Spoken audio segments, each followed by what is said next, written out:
मालेगांव में 2008 में हुए धमाके मामले में साध्वी प्रज्ञा सिंह ठाकुर, लेफ्टिनेंट कर्नल श्रीकांत प्रसाद और पुरोहित के साथ ही समीर कुलकर्णी पर भी आरोप लगाए गए थे।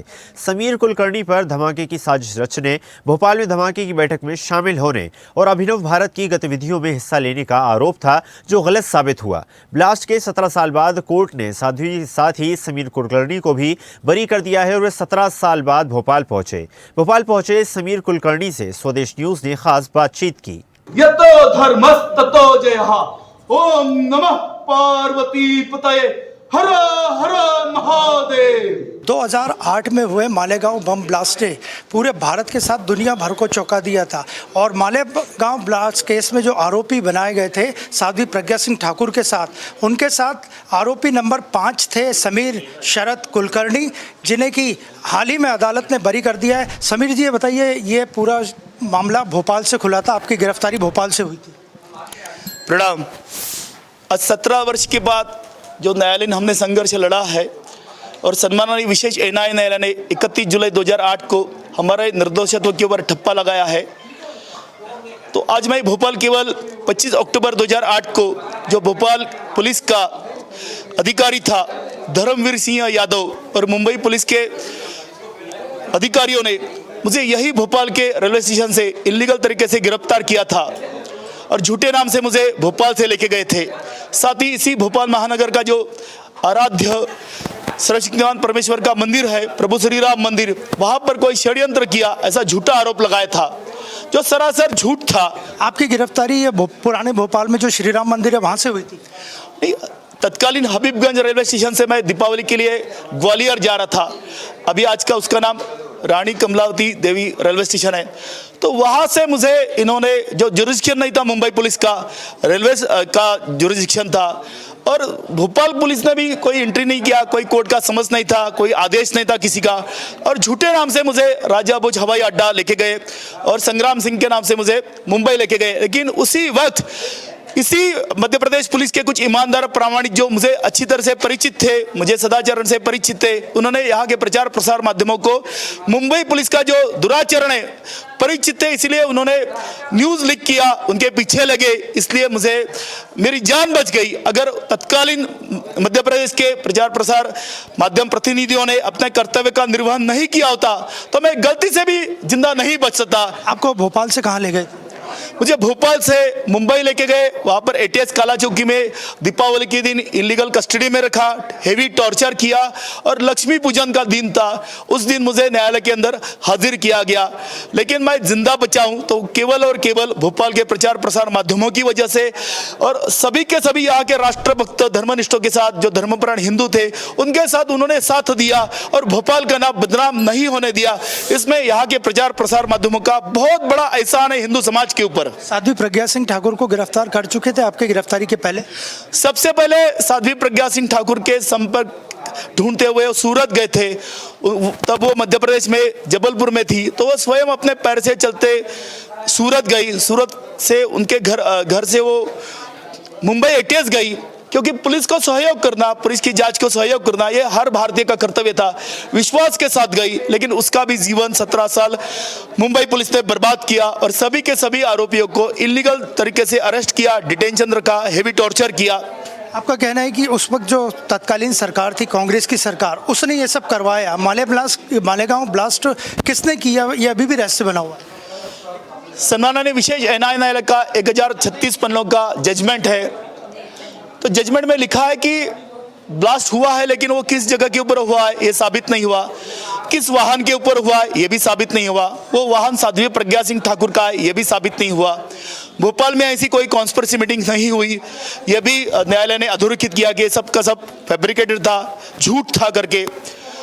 दुर्भाग्यपूर्ण घटना थी, हम समर्थन नहीं करते हैं, लेकिन तत्कालीन गवर्नमेंट ने, यूपीए गवर्नमेंट ने और महाराष्ट्र का जो तथाकथित राष्ट्रवादी कांग्रेस का अध्यक्ष है शरद पवार, इसने पंतप्रधान बनने के लिए मुस्लिम तुष्टीकरण की लोकसभा का 2009 का आम चुनाव सामने रखकर एक घटिया राजनीति का परिचय दिया, विश्व पटल के ऊपर परम पवित्र भगवा को, सनातन हिंदू धर्म को बदनाम किया।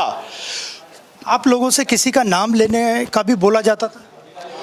दुनिया की पुलिस जब किसी आरोपी को पकड़ती है तो स्वाभाविक है उसको पीटती है, ये सब लोग जानते हैं। हम भारतीयों का दुर्भाग्य ये था कि जिनको हम जानते नहीं थे, परिचित नहीं थे, उस वक्त के सामाजिक, धार्मिक, राजनीतिक जीवन जीने वाले जो लोग थे, उनका आप नाम ले लो, कोर्ट में मुकर जाना लगे तो अब अपनी जिंदगी जियो। लेकिन वो हमारे लिए ऋषितुल्य व्यक्तिमत्व थे, इसलिए हमने उनका नाम नहीं लिया, उनकी हाँ में हाँ नहीं मिलाया, झूठा कन्फेशन नहीं दिया, इसलिए हमको आरोपी बनाया। विद्यमान जो सरसंघ चालक जी थे मोहन जी भागवत, श्रद्धेय योगी आदित्यनाथ जी थे, श्रद्धेय प्रवीण तोगड़िया जी थे, श्रद्धेय इंद्रेश जी कुमार थे, श्रद्धेय श्री श्री रविशंकर जी थे। तो ये हमारे लिए एक तरह से भगवान थे, जिंदा भगवान थे। आपको इनका नाम लेने का बोला गया? केवल मुझे ही नहीं, तो आपका तत्कालीन एटीएस का जो महबूब मुजावर करके अधिकारी है, वो भी अपने स्टेटमेंट में ये बात कहता है। कुछ विटनेस भी ये स्टेटमेंट में बात कहते हैं कि उनको जान से मारने की कोशिश किया गया, उनके नाम से झूठे स्टेटमेंट रिकॉर्ड किया गया। मालेगांव विस्फोट 2008 का ओरिजिनल एफआईआर गायब है। जो चार्जशीट दाखिल किया कोर्ट के अंदर और जो आरोपी को दिया, उसके अंदर बहुत सारा विरोधाभास है। विटनेस की संख्या, पन्नों की संख्या, फोन मैच नहीं करता है, सिग्नेचर मैच। मोदी जी का नाम लेने को भी कहा गया। साध्वी प्रज्ञा सिंह ठाकुर जी ने ये कहा है कि गुजरात का तब वो नेतृत्व थे, राज्य का नेतृत्व था, तो उनका नाम भी लेने के लिए उनको बहुत प्रेशराइज किया गया, बहुत सारे बाकी आरोपियों को भी लेने के लिए प्रेशराइज किया गया। तो जो जो उस वक्त का सामाजिक, धार्मिक, राजकीय जीवन जीने वाले लोग थे, उनको कसाब गलती से जिंदा बचा।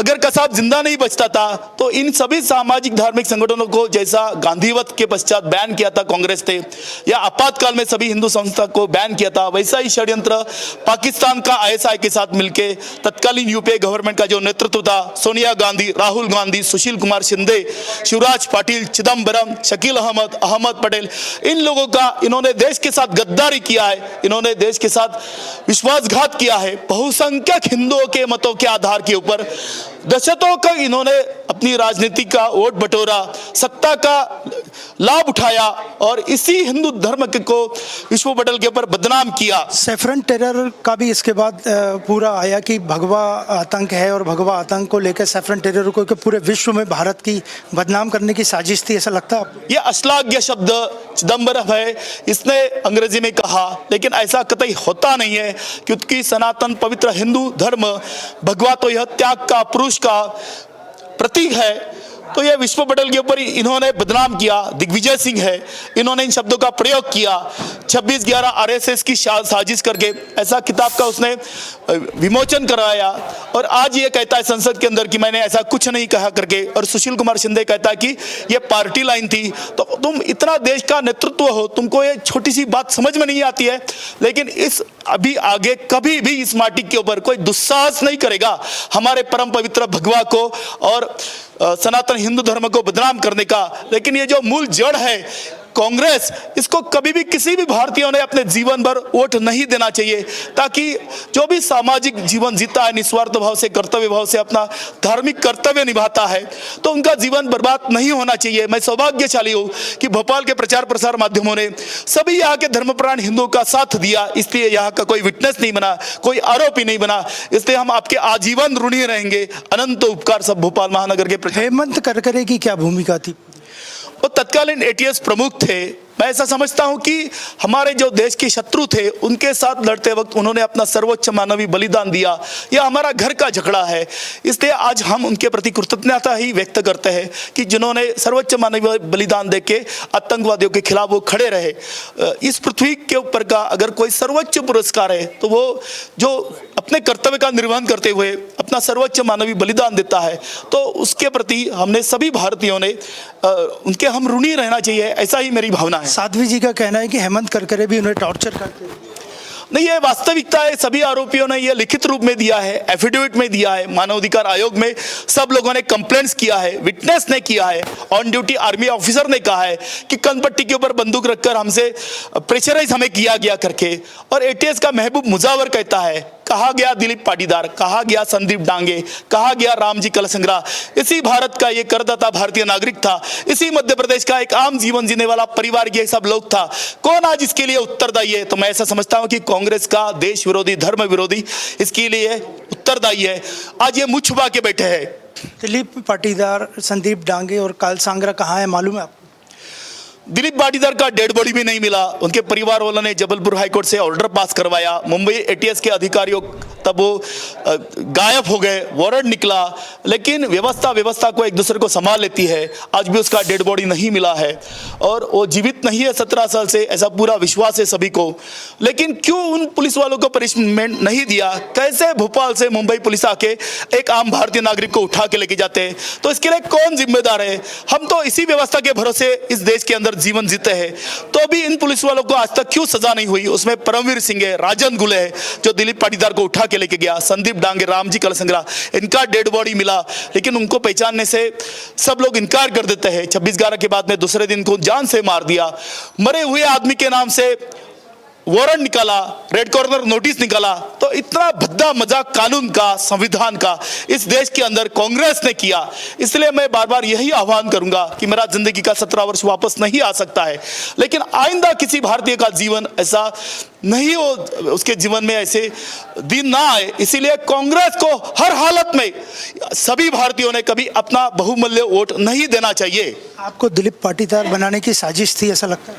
101%। आज केवल और केवल मेरा 1 तारीख का, जैसा मेरा जजमेंट पास हुआ तो 1 तारीख का सुबह 4 बजे का मेरा रिजर्वेशन था कि वही कृतज्ञ भाव से, कर्तव्य भाव से, ऋण व्यक्त करने के लिए, आभार व्यक्त करने के लिए मैं भोपाल में आने वाला हूं, क्योंकि मैं आज जिंदा हूं केवल और केवल भोपाल महानगर के कर्तव्य और निस्वार्थ भाव से जीवन जीने वाले जो पत्रकार थे। उन्होंने मुंबई पुलिस का कुछ चरित्र उनको पता था, इसीलिए उनके पीछे लगे और मेरी जान बच गई।